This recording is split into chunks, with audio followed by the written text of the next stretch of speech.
Hallelujah. ഇരുന്നേ. അമ്മ വന്ന ഒന്നാമത്തെ വീട് നസറത്തിലെ വീട്, രണ്ടാമത്തെ വീട് സക്കറിയായുടെ വീട്, മൂന്നാമത്തെ വീട് ഞാൻ വിശദീകരിക്കുന്നില്ല, നമുക്ക് സമയം കുറവായതുകൊണ്ട്. മൂന്നാമത്തെ വീട് കാനായിലെ വീടാണ്. നമ്മളത് കേട്ടിട്ടുണ്ട്. ക്രമങ്ങൾ തെറ്റിയ ഒരു വീടാണത്. കണക്ക് കൂട്ടൽ തെറ്റിയ ഒരു വീടാണത്. ആ കണക്ക് കൂട്ടൽ തെറ്റിയ വീട്ടിൽ പരിശുദ്ധാമ്മയുടെ സാന്നിധ്യം ആ വീട്ടിലെ കുറവിനെ പരിഹരിച്ചു. നമുക്കത് വിശദീകരിക്കാൻ നേരമില്ല. നാലാമത്തെ വീട് നമ്മൾ വിശദീകരിച്ച് കാണുകയാണ് തുടർന്നുള്ള സമയത്ത്. നാലാമത്തെ വീട് യോഹന്നാൻ്റെ വീടാണ്. ശ്രദ്ധിച്ചേ, ഇങ്ങോട്ട് നോക്കിയേ. യോഹന്നാൻ്റെ വീട്ടിൽ പരിശുദ്ധ അമ്മ എത്തുന്നത് യോഹന്നാൻ്റെ സുവിശേഷം 19-ാം അധ്യായം 27-ാമത്തെ തിരുവചനത്തിൽ കുരിശിൻ ചുവട്ടിൽ ഭാരപ്പെട്ടും സങ്കടപ്പെട്ടും വിഷമിച്ചു നിന്ന ഒരമ്മയും ഒരു ചെറുപ്പക്കാരനും. ഈശോയുടെ കുരിശിൻ്റെ ചുവട്ടിൽ പരിശുദ്ധ അമ്മ കരഞ്ഞുകൊണ്ട് നിൽക്കുന്നു. ഈശോയുടെ പ്രിയപ്പെട്ട ശിഷ്യനായ യോഹന്നാൻ സങ്കടപ്പെട്ടും വിലപിച്ചും കുരിശിൻ്റെ മറുവശത്ത്, കുരിശിൻ ചുവട്ടിൽ മറുഭാഗത്ത് നിൽക്കുന്നു. അപ്പം അങ്ങനെ നിൽക്കുന്ന ഈ അമ്മയും കുഞ്ഞിനെയും കണ്ണുപൂട്ടി ഈ ജീവിതത്തിൽ നിന്ന് പിതാവിൻ്റെ അടുത്തേക്ക് പോകുന്നതിന് മുമ്പ് ഈശോ ഈ അമ്മയും കുഞ്ഞിനെയും മാറി മാറി നോക്കിയിട്ട് യോഹന്നാൻ 19:27 ഈശോ പരിശുദ്ധ അമ്മയോട് പറഞ്ഞു, സ്ത്രീയെ, ഇതാ നിന്റെ മകൻ. യോഹന്നാനോട് പറഞ്ഞു, ഇതാ നിന്റെ അമ്മ. ശ്രദ്ധിക്കുക, അവിടെ ബൈബിൾ ഇപ്രകാരം പറയുന്നു, അപ്പോൾ മുതൽ ആ ശിഷ്യൻ അവളെ സ്വന്തം വീട്ടിൽ സ്വീകരിച്ചു.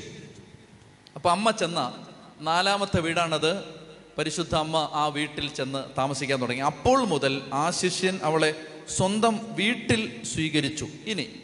ഇനി നല്ലപോലെ ശ്രദ്ധിച്ചിരിക്കണം. ചെറിയ ശ്രദ്ധ പോരാ, നല്ല ശ്രദ്ധ വേണം. ഈ വീട്ടിൽ ഈ അമ്മ എന്ത് മാറ്റമാണ് ഉണ്ടാക്കിയത്? ഈ വീട്ടിൽ ഈ അമ്മയുടെ സാന്നിധ്യം വല്ല മാറ്റങ്ങളും ഉണ്ടാക്കിയോ? അതറിയാൻ വേണ്ടി നമ്മൾ ഈ യോഹന്നാൻ്റെ സ്വഭാവത്തിലേക്ക് ബൈബിൾ പറയുന്ന ചില പ്രത്യേക സ്വഭാവ രീതികളിലേക്ക് നമ്മൾ പോവാണ്. ഈ യോഹന്നാൻ എങ്ങനെയുള്ള ആളായിരുന്നു? യോഹന്നാൻ്റെ സ്വഭാവത്തെക്കുറിച്ച് മർക്കോസിൻ്റെ സുവിശേഷം 10-ാം അധ്യായം 35-ാമത്തെ വാക്യത്തിൽ നമ്മളിങ്ങനെ വായിക്കുകയാണ്. യോഹന്നാന് അധികാരമോഹി ആയിരുന്നു. ഒരു സ്ഥാനം കിട്ടിയാൽ കൊള്ളാം എന്ന് കരുതിയ ആളായിരുന്നു യോഹന്നാൻ. എന്ന് പറഞ്ഞാൽ ഒരു ചെറിയ പൊസിഷൻ കിട്ടിയാൽ കൊള്ളാം, അല്ലേ? ഒരു സ്ഥാനം കിട്ടിയാൽ, ഒരു പദവി കിട്ടിയാൽ, എന്നെ ഒന്ന് അംഗീകരിച്ചാൽ, 10 പേരുടെ മുമ്പിൽ എനിക്കൊരു സ്ഥാനം കിട്ടിയാൽ, പത്രത്തിൽ പേരൊന്ന് വന്നാൽ കൊള്ളാമായിരുന്നു എന്ന് ആഗ്രഹമുള്ള ആളായിരുന്നു ആര്? യോഹന്നാൻ.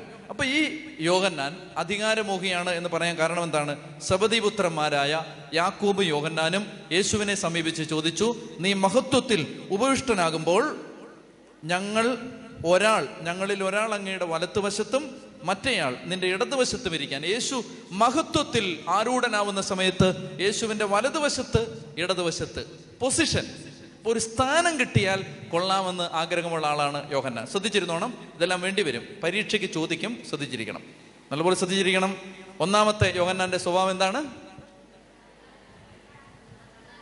അധികാരമോഹിയാണ്. ഒരു അധികാരം, ഒരു സ്ഥാനം കിട്ടിയാൽ കൊള്ളാമെന്ന് വിചാരിക്കുന്ന ആളാണ്. രണ്ടാമത്തെ യോഹന്നാന്റെ സ്വഭാവത്തെക്കുറിച്ച് മർക്കോസ് 9:38 പറയുന്നത്, യോഹന്നാൻ ഇൻടോളറൻ്റ് ആണ്, അസഹിഷ്ണുവാണ്. എന്ന് പറഞ്ഞാൽ നമ്മുടെ കൂട്ടത്തിൽ പെടാത്ത ഒരാളെ അംഗീകരിക്കാൻ യോഹന്നാന് ബുദ്ധിമുട്ടാണ്. നമ്മൾ കാണുന്നത് മർക്കോസ് 9:38 യോഹന്നാൻ ഈശോയോട് പറഞ്ഞു, ഗുരു, നിന്റെ നാമത്തിൽ പിശാചുക്കളെ പുറത്താക്കുന്ന ഒരാളെ ഞങ്ങൾ കണ്ടു. ഞങ്ങൾ അവനെ തടഞ്ഞു, കാരണം അവൻ നമ്മെ അനുഗമിച്ചില്ല. എന്താ സാഹചര്യം? യോഹന്നാൻ നോക്കുമ്പോൾ 12 അപ്പസ്തോലന്മാരിൽ ഒരാളല്ലാത്ത മറ്റൊരാൾ യേശുവിൻ്റെ നാമത്തിൽ പിശാചുകളെ പുറത്താക്കിക്കൊണ്ടിരിക്കുകയാണ്. അപ്പൊ യേശുവിൻ്റെ നാമത്തിൽ പിശാചുകളെ പുറത്താക്കുന്ന അപ്പസ്തോലന്മാരുടെ കൂട്ടായ്മയുടെ ഭാഗമല്ലാത്ത മറ്റൊരാളെ യോഹന്നാൻ കണ്ടപ്പോൾ യോഹന്നാൻ പറഞ്ഞു, യേശുവിൻ്റെ നാമത്തിൽ നീ പ്രാർത്ഥിക്കുന്നെങ്കിൽ മര്യാദയ്ക്ക് ഞങ്ങളുടെ കൂടെ വരാൻ പറഞ്ഞു. അപ്പോൾ അയാൾ പറഞ്ഞു, ഞാൻ നിങ്ങളുടെ കൂടെ ഒന്നും വരുന്നില്ല, ഞാൻ വേറെയാന്ന് പറഞ്ഞു, ഞാൻ വേറെ സഭയാന്ന് പറഞ്ഞു. അപ്പോൾ അദ്ദേഹം പറഞ്ഞു, ഞാൻ വേറെ സഭയാണ്, എനിക്ക് നിങ്ങളുടെ കൂടെ വരാൻ താല്പര്യമില്ല. അപ്പോൾ യോഹന്നാൻ പറയുകയാണ്, ഞങ്ങൾ അവനെ തടഞ്ഞു. യോഹന്നാൻ പറയുകയാണ്, ഞാൻ മര്യാദയ്ക്ക് പറയുകയാണ്, നീ ഇത് ചെയ്യാൻ പാടില്ല, യേശുവിൻ്റെ നാമത്തിൽ ഞങ്ങൾക്ക് മാത്രമേ ചെയ്യാൻ അനുവാദമുള്ളൂ എന്ന് പറഞ്ഞിട്ട് യോഹന്നാൻ യേശുവിൻ്റെ നാമത്തിൽ ശുശ്രൂഷ ചെയ്യുന്ന മറ്റൊരാളെ അംഗീകരിക്കാൻ പറ്റാത്ത യോഹന്നാൻ, അസഹിഷ്ണുവായ ഇൻടോളറൻ്റായ യോഹന്നാൻ. ഇനി മറ്റൊരു സ്വഭാവം യോഹന്നാന്റെ നമ്മൾ കാണുന്നത് മർക്കോസിന്റെ ലൂക്കാ സുവിശേഷം 9-ാം അധ്യായം 51 മുതലുള്ള ഭാഗത്താണ്. ലൂക്ക 9:51 മുതൽ ശ്രദ്ധിച്ചേ. ഈശോ സമറിയ ഗ്രാമത്തിലൂടെ ജെറുസലേമിലേക്ക് പോവുകയാണ്. സമറിയയിലൂടെ ഈശോ കടന്നു ചെല്ലുമ്പോൾ, ഇങ്ങോട്ട് നോക്കണം, എന്നെ നോക്കണം, എന്നെ നോക്കണം. സമറിയയിലൂടെ ഈശോ കടന്നു പോകുന്ന ഭാഗത്ത്, സമറിയയിലേക്ക് ഈശോ പ്രവേശിച്ചു കഴിഞ്ഞപ്പോൾ സമറിയാക്കാർ, യഹൂദരോട് ശത്രുതയുണ്ടായിരുന്ന സമറിയാക്കാർ യേശുവിനെ തടഞ്ഞു. കേൾക്കുന്നുണ്ടോ നിങ്ങൾ? സമറിയാക്കാർ യേശുവിനെ തടഞ്ഞു. അവർ പറഞ്ഞു, ഈ വഴി പോകാൻ പാടില്ലെന്ന് പറഞ്ഞു. യഹൂദന്മാർ ഈ വഴി പോകാൻ ഞങ്ങൾ സമ്മതിക്കില്ല. അതിന് യേശു ആണെങ്കിലും ആരാണെങ്കിലും സമ്മതിക്കില്ല. അപ്പൊ യോഹന്നാൻ, സെബദീപുത്രനായ യോഹന്നാൻ യേശുവിനോട് ചോദിക്കുകയാണ്, കർത്താവെ, സ്വർഗത്തിൽ നിന്ന് തീ ഇറക്കി ഇവന്മാരെ നശിപ്പിക്കാൻ ഞാൻ പ്രാർത്ഥിക്കട്ടെ. യോഹന്നാന്റെ സ്വഭാവമാണ്. അതായത് യോഹന്നാൻ ക്ഷിപ്രകോപിയാണ്. നമുക്കെതിരെ ഒരാൾ സംസാരിച്ചാൽ, നമ്മളെ ഒരാൾ തടഞ്ഞാൽ, നമുക്കൊരാൾ എതിരെ നിന്നാൽ അയാൾ നശിച്ചു പോകണം, അയാൾ നശിച്ചു പോകണം, അയാൾ ഇല്ലാതാവണം. നമുക്കെതിരെ നിൽക്കുന്ന ആളുകളൊക്കെ തകരണം, നമ്മളെ എതിർക്കുന്നവരെല്ലാം നശിച്ചില്ലാതാവണം. ഇങ്ങനെ ആഗ്രഹമുള്ള ആളുകളുണ്ടല്ലോ, ഇല്ലേ? അങ്ങനെയുള്ള ഒരാളാണ് യോഹന്നാൻ. അങ്ങനെയുള്ള ആളായിരുന്നു യോഹന്നാൻ. എന്നെ നിങ്ങൾ ശ്രദ്ധിച്ച് കേൾക്കണം, വചനം തെറ്റിദ്ധരിക്കരുത്. ഇപ്പോൾ യോഹന്നാൻ അങ്ങനെ ആണെന്നല്ല ഞാൻ പറയുന്നത്. യോഹന്നാൻ അങ്ങനെയായിരുന്നു. എന്തൊക്കെയാണ് പ്രത്യേകത? പറഞ്ഞേ, 3 കാര്യം ഞാൻ പറഞ്ഞു. എന്തൊക്കെയാണ്? 1, സ്ഥാനം കിട്ടിയാൽ കൊള്ളാമെന്ന് ഒരാഗ്രഹമുള്ള സ്ഥാനമോഹി. 2, അസഹിഷ്ണു. 3, ക്ഷിപ്രകോപി. യോഹന്നാൻ ക്ഷമിക്കട്ടെ, അദ്ദേഹത്തിന്റെ കുറ്റങ്ങളാണ് നമ്മൾ പറയുന്നത്. യോഹന്നാൻ അങ്ങനെയുള്ള ഒരാളായിരുന്നു. എൻ്റെ പ്രിയപ്പെട്ട സഹോദരങ്ങളെ, ആ യോഹന്നാന് എന്ത് സംഭവിച്ചു എന്ന് നമ്മൾ സുവിശേഷത്തിൽ കാണുകയാണ്. അങ്ങനെയുള്ള യോഹന്നാന്റെ സുവിശേഷം 20-ാം അധ്യായത്തിൽ 1 മുതലുള്ള വാക്യങ്ങൾ നമ്മൾ വായിക്കുമ്പോൾ, എന്നെ ശ്രദ്ധിച്ചിരുന്നാൽ മതി. നിങ്ങൾ വായിക്കണ്ട, ഇപ്പോൾ എന്നെ നോക്കിയിരുന്നാൽ മതി, ഞാൻ പറയുന്നിരുന്ന കേട്ടാൽ മതി.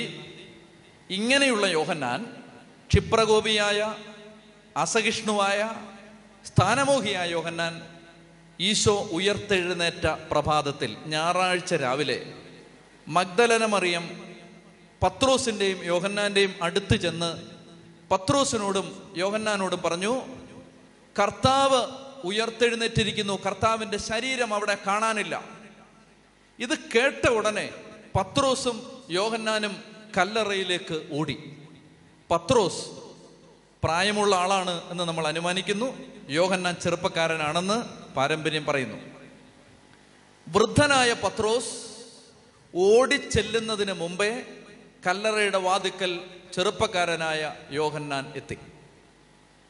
ഇനി നിങ്ങൾ ശ്രദ്ധിക്കുക, ഈശോ മിശിഹ മരണത്തിൽ നിന്ന് ഉയർത്തെഴുന്നേൽക്കുമെന്ന് ശിഷ്യന്മാരോട് പറഞ്ഞിരുന്നു.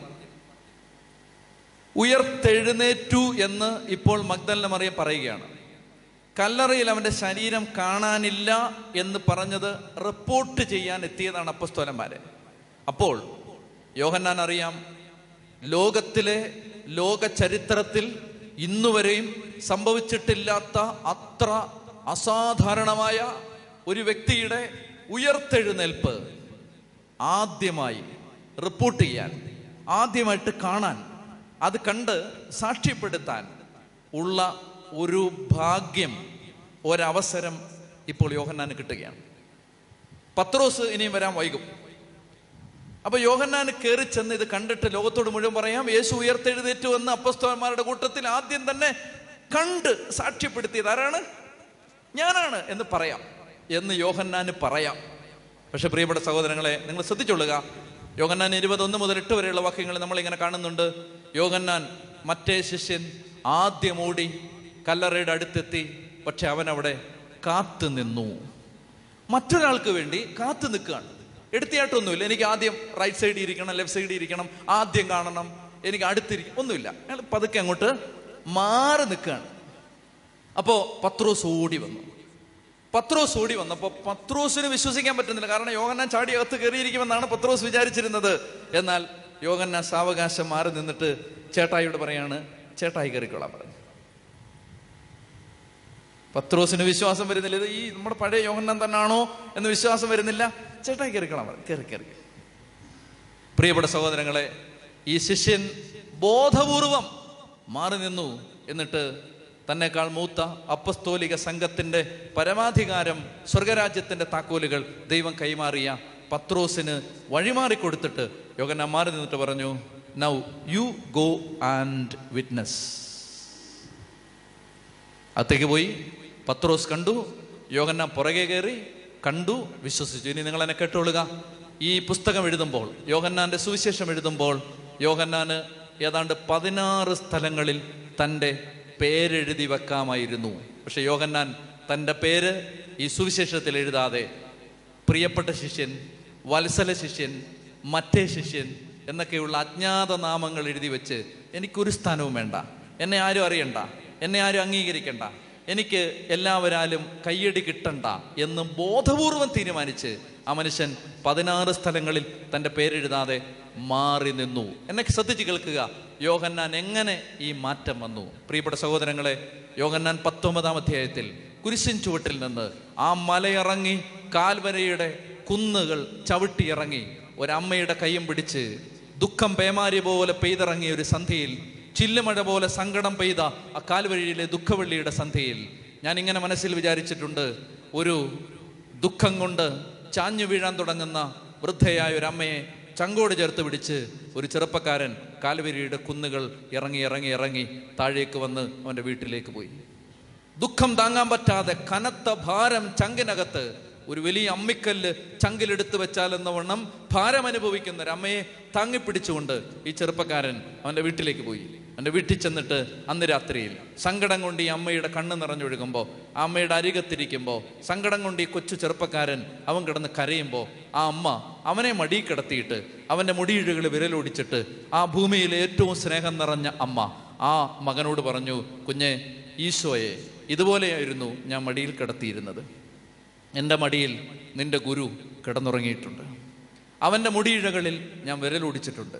അവൻ്റെ മൂർധാവിൽ ഞാൻ ചുംബിച്ചിട്ടുണ്ട്. അവൻ്റെ കാതുകളിൽ ഞാൻ ഒരുപാട് സങ്കീർത്തനങ്ങൾ ചൊല്ലിക്കൊടുത്തിട്ടുണ്ട്. എന്നിട്ട് പാതിയടഞ്ഞ കണ്ണുകളോടെ, ഹൃദയം മുഴുവൻ ദുഃഖത്തോടെ, ഒരിക്കലും അംഗീകരിക്കാൻ പറ്റാത്ത സങ്കടവേവോടെ കണ്ണ് നിറഞ്ഞൊഴുകുന്ന ഈ ചെറുപ്പക്കാരൻ്റെ കണ്ണുനീര് തുടച്ചിട്ട് അവനെ ആശ്വസിപ്പിച്ചിട്ട് ഈ അമ്മ അവനോട് പറഞ്ഞു, കുഞ്ഞെ, എൻ്റെ മടിയിൽ ഈശോ കിടന്നിട്ടുണ്ട്. ആ മടിയിലാണ് ഇപ്പം നീ കിടക്കുന്നത്. നിനക്കും അവനും തമ്മിൽ ഒരു വ്യത്യാസമുണ്ട്. എന്നെ ശ്രദ്ധിക്കുക, നിനക്കും അവനും തമ്മിൽ ഒരു വ്യത്യാസമുണ്ട്. അവൻ ഒരു സ്ഥാനവും ആഗ്രഹിച്ചിട്ടില്ല. അവൻ ആരോടും കോപിക്കുകയോ ആരുടെയും നാശം ആഗ്രഹിക്കുകയോ ചെയ്തിട്ടില്ല. അവൻ ആരെയും അംഗീകരിക്കാൻ ബുദ്ധിമുട്ടുള്ള ആളായിരുന്നില്ല. കുഞ്ഞെ, നിന്റെ ചങ്കിനകത്ത് ഒരു സ്ഥാനമോഹി, ഒരു അസഹിഷ്ണുവും, നിന്റെ ചങ്കിനകത്ത് മറ്റൊരാളെ അംഗീകരിക്കാൻ പറ്റാത്ത വിധം കോപിക്കുന്ന ഒരാൾ, നിന്റെ ഹൃദയത്തിനകത്ത് അങ്ങനെ ഒരാളെ ഞാൻ കാണുന്നു. മോനെ, നീ അത് എടുത്തു മാറ്റണം, നീ അങ്ങനെ ആവരുത്, നീ ഈശോയെ പോലെ ആവണം എന്ന് പറഞ്ഞ് നിങ്ങൾ കേൾക്കുക. ദുഃഖവെള്ളി രാത്രി, ദുഃഖശനി രാത്രി, ഈ 2 രാത്രികളിൽ ആ അമ്മയുടെ കൂടെ ഇരുന്ന്, ആ അമ്മയുടെ സഹവാസത്തിലിരുന്ന്, ആ അമ്മയോടൊപ്പം ഇരുന്ന് പ്രാർത്ഥിച്ച്, ആ അമ്മയിൽ പകരപ്പെട്ട പരിശുദ്ധാത്മാവിൻ്റെ കൃപയുടെ തണലിലിരുന്ന് ആ 2 രാത്രികളിൽ യോഹന്നാൻ എന്ന ചെറുപ്പക്കാരൻ അമ്മയോട് കൂടെ ഒരു കൂരയ്ക്ക് കീഴിൽ താമസിച്ചപ്പോൾ യോഹന്നാൻ്റെ സ്വഭാവത്തിൽ മാറ്റം വന്നു. ചതി പറഞ്ഞേ ഹല്ലേലൂയാ, ഹല്ലേലൂയാ. എൻ്റെ പ്രിയപ്പെട്ട സഹോദരങ്ങളെ, അമ്മ വന്നാൽ എനിക്ക് നിങ്ങളോട് പറയാനുള്ളത്, ഇനിയുള്ളത് വെല്ലുവിളിയാണ്. യഥാർത്ഥമായി പരിശുദ്ധ അമ്മ, ആ അമ്മയുടെ സ്നേഹം, ആ അമ്മയോടുള്ള ഭക്തി ഒരു വ്യക്തിയുടെ ജീവിതത്തിലേക്ക് വരുമ്പോൾ പതുക്കെ പതുക്കെ പതുക്കെ പതുക്കെ ആ വ്യക്തിയുടെ സ്വഭാവത്തിൽ മാറ്റം വരണം. 500 കൊന്ത ചൊല്ലുന്നു എന്ന് അഭിമാനിക്കുന്ന ഒരാൾക്ക് സ്വന്തം സ്വഭാവത്തിൽ വർഷങ്ങളായിട്ട് ഇതുവരെയും മാറ്റം വന്നിട്ടില്ലെങ്കിൽ ആ വ്യക്തിയുടെ മരിയ ഭക്തി യഥാർത്ഥം അല്ല. ഞാൻ 10,000 കൊന്ത ചൊല്ലി അഖണ്ഡ ജപമാലയ്ക്ക് ഞാൻ 500 ദിവസം ഇരുന്നു, നല്ലതാ പ്രിയപ്പെട്ടവരെ, ഞാൻ എതിർക്കുന്നില്ല. നിന്റെ സ്വഭാവത്തിൽ എന്ത് മാറ്റം വന്നിട്ടുണ്ട്? അമ്മ വന്നാൽ മാറ്റം വരും. ഒന്ന് കണ്ണടയ്ക്കാമോ? 2 കരങ്ങളും സ്വർഗത്തിലേക്ക് ഉയർത്താമോ? യഥാർത്ഥമായ മാതാവിൻ്റെ വാത്സല്യവും സ്നേഹവും നമ്മുടെ ഹൃദയത്തിലേക്ക് കടന്നു വരണമെങ്കിൽ, പ്രിയപ്പെട്ട മക്കളെ, അമ്മയുടെ ആ വാത്സല്യം നിറയണമെങ്കിൽ നമ്മൾ ആഗ്രഹിക്കണം. നന്നായിട്ട് കരങ്ങൾ ഉയർത്തിക്കേ. കൈയെന്ന് ഒത്തിരി വേദനിച്ചാലും ഒന്ന് നന്നായിട്ട് കരങ്ങൾ ഉയർത്തി നന്നായിട്ടൊന്ന് ആഗ്രഹിക്കണം. യോഹന്നാൻ്റെ മേൽ പകരപ്പെട്ടൊരു അഭിഷേകം യോഹന്നാൻ്റെ സ്വഭാവത്തെ മാറ്റിമറിച്ച അഭിഷേകമാണ്. ആ അഭിഷേകം പകരപ്പെടണം. ജ്ഞാനം നിറഞ്ഞ വ്യക്തിയാണ് യോഹന്നാൻ. ആരും കാണാത്ത കാര്യങ്ങൾ കഴുകനെ പോലെ കണ്ട ആളാണ് യോഹന്നാൻ. ആ യോഹന്നാനിൽ പകരപ്പെട്ട കൃപ പകരപ്പെടണം. ഹൃദയം തുറന്ന് സ്തുതിച്ചേ. Hallelujah, hallelujah, hallelujah, hallelujah, hallelujah, hallelujah, hallelujah, hallelujah, hallelujah. സ്തുതിക്കുന്ന കർത്താവെ, ആരാധിക്കുന്നു, നന്ദി പറയുന്നു. അമ്മയെ തന്നതിന് നന്ദി പറയുന്നു. അമ്മയോടൊപ്പം ആയിരിക്കാൻ കൃപ തരും നന്ദി പറയുന്നു. ഈ ആലയത്തിലേക്ക് മക്കളെ കൂട്ടി വിളിച്ചതിന് നന്ദി പറയുന്നു. ഒരുമിച്ച് ചേർത്തതിന് നന്ദി പറയുന്നു. കോഴി തൻ്റെ ചിറകിൻ കീഴിൽ മക്കളെ എന്ന പോലെ, കുഞ്ഞുങ്ങളെ എന്ന പോലെ ഞാൻ നിങ്ങളെ ചേർത്ത് പിടിക്കും. ജെറുസലേമേ, ജെറുസലേമേ, തള്ളക്കോഴി കുഞ്ഞുങ്ങളെ ചിറകിൻ കീഴിൽ ചേർത്ത് പിടിക്കുന്നത് പോലെ നിന്നെ ചേർത്ത് പിടിക്കാൻ ഞാൻ ആഗ്രഹിച്ചുവെന്ന് കെദ്രോൻ താഴ്വാരത്തിലിരുന്ന്, ഒലിവുമരത്തിൻ്റെ കുന്നുകളിലിരുന്ന് വിലാപത്തോടെ കരഞ്ഞ യേശോയുടെ നാമത്തിൽ ഞങ്ങൾ പ്രാർത്ഥിക്കുന്ന കർത്താവേ, ഒരമ്മയുടെ സ്നേഹം, തള്ളക്കോഴിയെപ്പോലെ കരുതുന്നൊരമ്മയുടെ സ്നേഹം കർത്താവെ, കാൽവരിയുടെ കുരിശിൻ്റെ ചുവട്ടിൽ വെച്ച് യോഹന്നാൻ്റെ കരങ്ങളിൽ അമ്മയെ പിടിച്ചേൽപ്പിച്ചുകൊണ്ട് മാനവരാശിക്ക് പകർന്നു തന്ന ആ വലിയ സ്നേഹത്തിന് നന്ദി പറഞ്ഞുകൊണ്ട് അമ്മയോട് ചേർന്ന് ഞങ്ങൾ പ്രാർത്ഥിക്കുന്നു. ഉൽപ്പത്തി 3:15 പ്രാർത്ഥിക്കുന്നു. നീയും സ്ത്രീയും തമ്മിലും നിന്റെ സന്തതിയും സ്ത്രീയുടെ സന്തതിയും തമ്മിലും ഞാൻ ശത്രുത ഉളവാക്കും, അവൻ നിന്റെ തലയെ തകർക്കുമെന്ന ഉൽപ്പത്തി 3:15 വാഗ്ദാനത്തോട് ചേർന്ന് നിന്നുകൊണ്ട് ഈ മക്കൾക്കെതിരെ, കുടുംബങ്ങൾക്കെതിരെ നിൽക്കുന്ന എല്ലാ തിന്മയുടെ അരൂപികളെ, വിട്ടുകൊടുക്കാൻ പറ്റാത്ത സ്വഭാവ രീതികളെ, കർത്താവായ ഈശോയെ മാറ്റം വരാത്ത സ്വഭാവ പ്രത്യേകതകളെ, വിട്ടുമാറാത്ത തഴക്കദോഷങ്ങളെ നസ്രായനായ യേശുവിൻ്റെ നാമത്തിൽ ബന്ധിച്ച് ബഹിഷ്കരിക്കുന്നു. കർത്താവായ യേശുവിൻ്റെ നാമത്തിൽ പ്രാർത്ഥിക്കുന്നു. പരിശുദ്ധ അമ്മയുടെ മാധ്യസ്ഥ ശക്തിയോട് ചേർന്ന് ആരുടെയെങ്കിലും മാനസാന്തരത്തിന് വേണ്ടി ഏതെങ്കിലും മക്കൾ കണ്ണുനീരോടെ ഈ നിമിഷങ്ങളിൽ പ്രാർത്ഥിക്കുന്നുണ്ടെങ്കിൽ പരിശുദ്ധ അമ്മയുടെ വിമല ഹൃദയത്തോട് ചേർന്ന് നിന്നുകൊണ്ട് തിരുസഭയ്ക്ക് നൽകപ്പെട്ട അധികാരത്തിലും ശക്തിയിലും ഇപ്പോൾ ആ മക്കൾക്കെതിരെ നിൽക്കുന്ന എല്ലാ സ്വഭാവ പ്രത്യേകതകളിലും പ്രവർത്തിക്കുന്ന തിന്മയുടെ അരൂപികളെ ഈശോയുടെ നാമത്തിൽ ബന്ധിക്കുന്നു, ബഹിഷ്കരിക്കുന്നു. കർത്താവായ യേശുവിന്റെ നാമത്തിൽ ആരുടെയെങ്കിലും വിട്ടുമാറാത്ത ഏതെങ്കിലും സ്വഭാവ വൈകല്യങ്ങളെ പ്രതി ഭാരപ്പെട്ട് പ്രാർത്ഥിക്കുന്ന മക്കളുടെ ഹൃദയത്തില് വേദനകൾ പരിശുദ്ധ അമ്മയുടെ വ്യാകുലങ്ങളോട് ചേർത്ത് വെച്ച് സ്വർഗത്തിന് കാഴ്ചവെച്ച് പ്രാർത്ഥിക്കുന്നു. അതിനെ തുറന്ന് സ്തുതിച്ച് ഹല്ലേലൂയ, ഹല്ലേലൂയ, ഹല്ലേലൂയ, ഹല്ലേലൂയ. ആരാധന, ആരാധന, ആരാധന, ആരാധന, ആരാധന. ചൊല്ലി പറഞ്ഞേ ഹല്ലേലൂയ, ഹല്ലേലൂയ. പ്രിയപ്പെട്ടവരെ, അമ്മ വന്ന ഒന്നാമത്തെ വീട് നസറത്തിലെ വീട്. ദൈവം തരുന്നതെല്ലാം നന്ദിയോടെ, സ്തോത്രഗീതങ്ങളോടെ, പ്രാർത്ഥനയോടെ സ്വീകരിച്ച വീട്. രണ്ടാമത്തെ വീട് സക്കറിയായുടെ വീട്. ശാരീരിക അവശത, മാനസിക വൈകല്യം, മാനസിക ദുഃഖം ഇത് സമ്മാനിച്ച ഇരുട്ടിലേക്ക് കത്തിച്ചു വെച്ച ഒരു വിളക്ക് പോലെ പരിശുദ്ധ അമ്മ കയറി ചെന്നപ്പോൾ സ്തോത്രഗീതങ്ങൾ ഉയർന്ന വീട്. ദൈവവചനം ലംഘിച്ചത് കൊണ്ടുണ്ടായ ബന്ധനങ്ങൾ അഴിയാൻ ഈ അമ്മ കയറി വരുമ്പോൾ സ്വാതന്ത്ര്യം തുറക്കപ്പെടുമെന്ന് സക്കറിയായുടെ വീട് പഠിപ്പിച്ചു. മൂന്നാമത്തെ വീട് കാനായിലെ വീട്.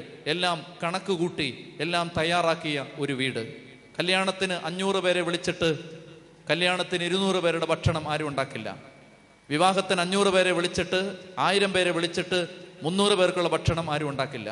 എല്ലാം 500 പേരെ വിളിച്ചാൽ 600 പേർക്ക് ഭക്ഷണം നമ്മൾ തയ്യാറാക്കും. കാനായിലെ കല്യാണ വീട്ടിലെ കുടുംബനാഥനും അതുപോലെ തന്നെയായിരുന്നു.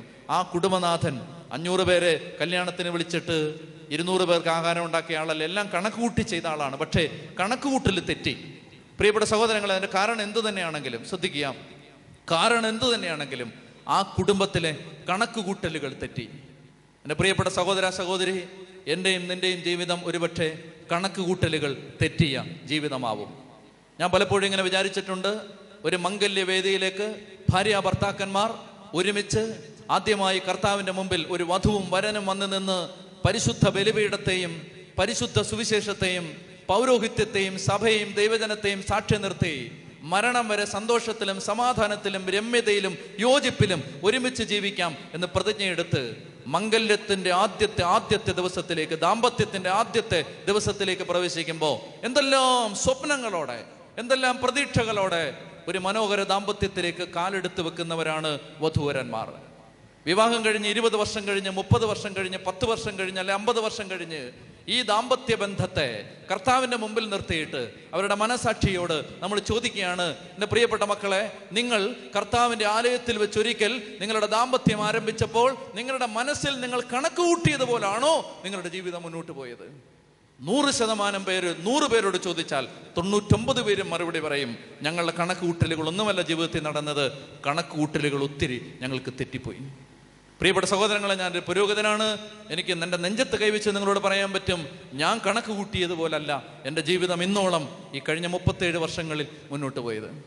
എൻ്റെ കണക്ക് കൂട്ടലുകൾ ഞാൻ കണക്ക് കൂട്ടിയതുപോലൊന്നും എൻ്റെ ജീവിതം മുന്നോട്ട് പോയിട്ടില്ല. എൻ്റെ കണക്ക് കൂട്ടലുകളെല്ലാം ഞാൻ അറിയാതെ പിഴയ്ക്കുന്ന ഓരോ സാഹചര്യങ്ങൾ, എത്രയോ സാഹചര്യങ്ങൾ എൻ്റെ ജീവിതത്തിലുണ്ട്. എൻ്റെ പ്രിയപ്പെട്ട സഹോദരങ്ങളെ, നിങ്ങളുടെ ജീവിതം നിങ്ങൾ കണക്ക് കൂട്ടിയതുപോലാണോ നിങ്ങളുടെ ജീവിതം മുന്നോട്ട് പോയത്? ഒരിക്കലല്ല. നമ്മുടെ കണക്ക് കൂട്ടലുകളുടെ പരിധിക്കകത്ത്, നാം വരയ്ക്കുന്ന വരയ്ക്കകത്ത്, നാം വരച്ച ചതുര വടിവിനകത്ത് ജീവിതം ഒതുങ്ങില്ല. പ്രിയപ്പെട്ട മക്കളെ, കാനായിലെ വീട് ഒരു കുടുംബനാഥന്റെ കണക്കുകൾ തെറ്റിയ വീടാണ്. ആ വീട്ടിൽ ഒരമ്മ, അവിടെ നമ്മൾ വായിക്കുന്നു, യേശുവിൻ്റെ അമ്മ അവിടെ ഉണ്ടായിരുന്നു. യേശുവിൻ്റെ അമ്മ ഉണ്ടായിരുന്നത് കൊണ്ട് ആ കണക്കുകൾ തെറ്റിയ വീട്ടിൽ കണക്കുകൾ ശരിയായി. ഒരിക്കലും പ്രതീക്ഷിക്കാത്ത വഴികളിലൂടെ സ്വർഗം ആ കുടുംബത്തിന്റെ മേൽ കൃപയൊഴുക്കുന്നത് കാനായിലെ കല്യാണ വീട്ടിൽ നമ്മൾ കാണുകയാണ്. ചൊല്ലി പറഞ്ഞേ ഹല്ലേലൂയാ, ചൊല്ലി പറഞ്ഞേ ഹല്ലേലൂയാ. പ്രിയപ്പെട്ട സഹോദരങ്ങളെ, 4ാമത്തെ വീട് ഏത് വീടാണ്? യോഹന്നാന്റെ വീട്. 5ാമത്തെ വീട് പരിശുദ്ധ അമ്മ വന്ന 5ാമത്തെ വീട് സഹിയോൻ മാളികയാണ്. 120 ശിഷ്യന്മാരോടൊപ്പം പരിശുദ്ധ അമ്മ മർക്കോസിന്റെ വീട്ടിൽ സഹിയോൻ മാളികയിൽ, സഹിയോനിലെ ആ ഭവനത്തിൽ അവർ സമ്മേളിച്ചിരുന്ന് പ്രാർത്ഥിക്കുമ്പോഴാണ് പെന്തക്കോസ്തി തിരുനാളിൽ ആദ്യമായി തിരുസഭയുടെ മേൽ പരിശുദ്ധാത്മാവിൻ്റെ അഭിഷേകം കത്തിയിറങ്ങുന്നത്. ഞാൻ വിശദീകരിക്കുന്നില്ല. പരിശുദ്ധ അമ്മയോട് ചേർന്ന് പ്രാർത്ഥിച്ചാൽ, പെന്തക്കോസ്തി കാലത്തിന് വേണ്ടി, അടുത്ത ആഴ്ചയ്ക്ക് വേണ്ടി നമ്മൾ ഒരുങ്ങുകയാണ്. ഈ 10 ദിവസങ്ങളിൽ, ഈ കാത്തിരിപ്പിൻ്റെ ദിവസങ്ങളിൽ അമ്മയോട് ചേർന്ന് പ്രാർത്ഥിച്ചാൽ നിശ്ചയമായും പരിശുദ്ധാത്മാവിൻ്റെ കൃപ നമ്മുടെ മേൽ വർഷിക്കപ്പെടും. അമ്മ വന്ന 5 വീടുകൾ, ഇനി ഒരു വീടുണ്ട്, അത് 6ാമത്തെ വീടാണ്. ഈ താബോർ കൺവെൻഷൻ കഴിഞ്ഞ് വീട്ടിലേക്ക് പോകുമ്പോൾ നിങ്ങളുടെ വീട് ഈ 6ാമത്തെ വീടായിട്ട് മാറും. അമ്മ വന്ന വീട്. ഈ അമ്മ നിങ്ങളുടെ വീട്ടിലേക്ക് വരുമ്പോൾ അമ്മ നിങ്ങളുടെ ജീവിതത്തെ സ്വാധീനിക്കും. എഴുന്നേറ്റ് നിൽക്കാം, നമ്മൾ ഒരുമിച്ച് പ്രാർത്ഥിച്ച് ഇന്നത്തെ ഈ സന്ദേശം അവസാനിപ്പിക്കുകയാണ്. കർത്താവിൻ്റെ സന്നിധിയെ നമ്മളെ പൂർണ്ണമായിട്ടും സമർപ്പിക്കാം. നമ്മൾ ഈ കേട്ട കാര്യങ്ങളുടെ വെളിച്ചത്തിലും കഴിഞ്ഞ ദിവസങ്ങളിൽ കർത്താവിൻ്റെ ശുശ്രൂഷകർ നമ്മളോട് പങ്കുവെച്ച കാര്യങ്ങളുടെ വെളിച്ചത്തിലും നമ്മുടെ ജീവിതത്തെ സമർപ്പിക്കാം. ഈശോയുടെ തിരുമുമ്പിലേക്ക് നമ്മളെ ശക്തമായിട്ട് സമർപ്പിച്ച് പ്രാർത്ഥിക്കാം. കണ്ണടച്ചേ, എല്ലാ മക്കളും അതിരം തുറന്ന് സ്തുതിച്ചേ. ഹല്ലേലൂയ. ഈശോയെ ആരാധന, ആരാധന. ബലഹീനരും പാപികളും അയോഗ്യരുമായ ഞങ്ങൾ കർത്താവേ, ഈ ശുശ്രൂഷ വേദിയിൽ നിന്നുകൊണ്ട് അങ്ങയുടെ ഹിതത്തോട് ചേർന്ന് നിന്നുകൊണ്ട് അങ്ങേ അനുസരിച്ചുകൊണ്ട് താഴ്മയോടെ ഇപ്പോൾ പ്രാർത്ഥിക്കുന്നു.